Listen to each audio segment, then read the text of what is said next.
আসসালামু আলাইকুম, মাদার্স কিচেনে সবাইকে স্বাগত জানাচ্ছি নতুন আরেকটি রেসিপি দেখার জন্য।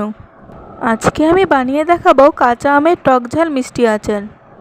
কোনো রকম রোদে দেওয়া ঝামেলা ছাড়াই এই আচারটি 1 বছর সংরক্ষণ করতে পারবেন। আমি আগেও কাঁচা আমের আম পেঁয়াজি রেসিপি আপলোড করেছি, চাইলে দেখে আসতে পারেন। কাঁচা আমের টক ঝাল মিষ্টি আচারটি দেখতে যতটা সুন্দর হয়েছে, খেতে তার থেকে বেশি মজার হয়েছে। একবার এভাবে বানিয়ে দেখবেন, খেতে অনেক বেশি ভালো লাগবে। আচার বানানোর জন্য নিয়েছি 2 কেজি আম। আমগুলোকে ভালোভাবে ধুয়ে কেটে নেব।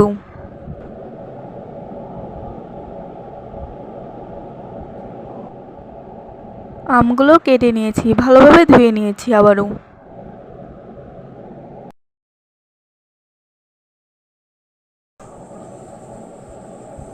চুলার মধ্যে পরিমাণ মতো পানি বসিয়ে দিয়েছি। দিয়ে দিচ্ছি পরিমাণ মতো লবণ। দিয়ে দিচ্ছি কেটে রাখা আমগুলো।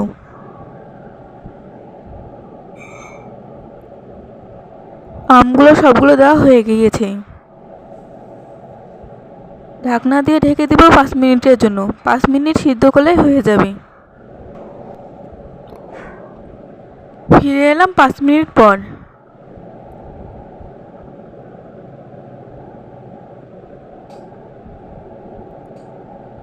আমগুলো ভালোভাবে সিদ্ধ হয়ে গিয়েছে। এখন আমগুলো ঝুড়ির মধ্যে ঢেলে পানি ঝরিয়ে নিব। পানি ভালোভাবে ঝরিয়ে নিয়েছি।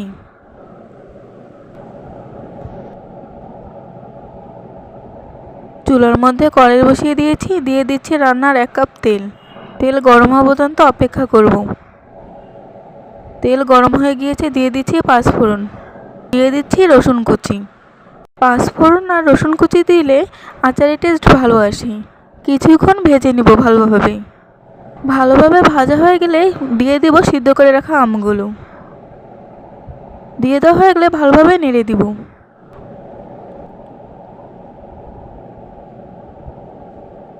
ভালোভাবে নেড়ে দেওয়া হয়ে গেলে দিয়ে দিচ্ছি 1 চামচ জিরার গুঁড়া। দিয়ে দিচ্ছি স্বাদ মতো লবণ। দিয়ে দিচ্ছি 1 চামচ মরিচের গুঁড়া। ভালোভাবে মিশিয়ে নিব।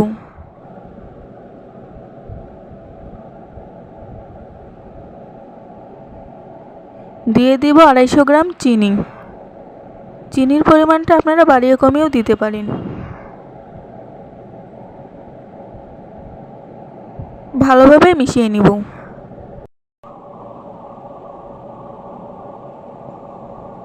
আমি কড়াইটা চেঞ্জ করে নিয়েছি, নাড়তে অসুবিধা হচ্ছিল তাই। অনবরত নাড়তে হবে, না হলে পুড়ে যাবে। ভালোভাবে নাড়তে হবে।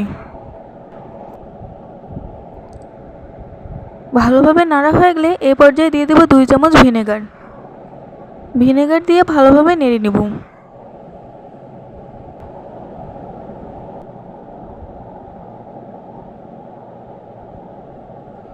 ভালোভাবে নাড়া হয়ে গেলে দিয়ে দেব 2 চামচ আচারের মশলা। দিয়ে দেব 1 চামচ চিলি ফ্লেক্স। দিয়ে ভালোভাবে নেড়ে দেব। মশলা বানানোর সময় নিয়েছি পাঁচফোড়ন, জিরা, ধনিয়া, দারচিনি, এলাচ আর 2টা শুকনো মরিচ। ভালোভাবে ভেজে গুঁড়া করে নিয়েছি। অনবরত আমের আচারগুলোকে নাড়তে হবে, না হলে পুড়ে যাবে।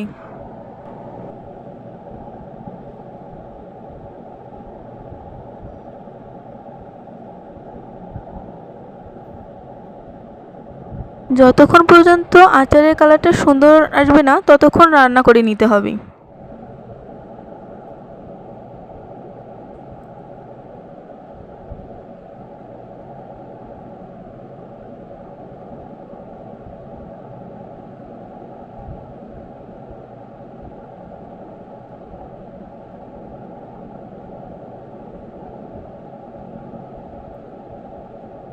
আমার আচার রান্না করা হয়ে গিয়েছে। এখন প্লেটে ঢেলে পরিবেশন করে নিব।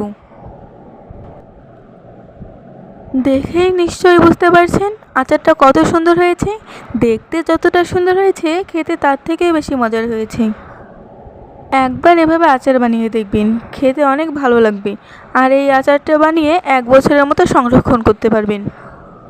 আশা করছি আজকের আমের টক ঝাল মিষ্টি আচারটি আপনাদের কাছে ভালো লেগেছে। আপনারা যদি আমার ভিডিওটি ফেসবুক থেকে দেখে থাকেন, তাহলে লাইক, কমেন্ট, শেয়ার এবং ফলো দিয়ে পাশে থাকবেন। আর ইউটিউব থেকে দেখে থাকলে লাইক, কমেন্ট, শেয়ার এবং সাবস্ক্রাইব করে পাশে থাকবেন। আচারের রেসিপি কেমন লাগলো কমেন্ট করে জানাবেন। ধন্যবাদ।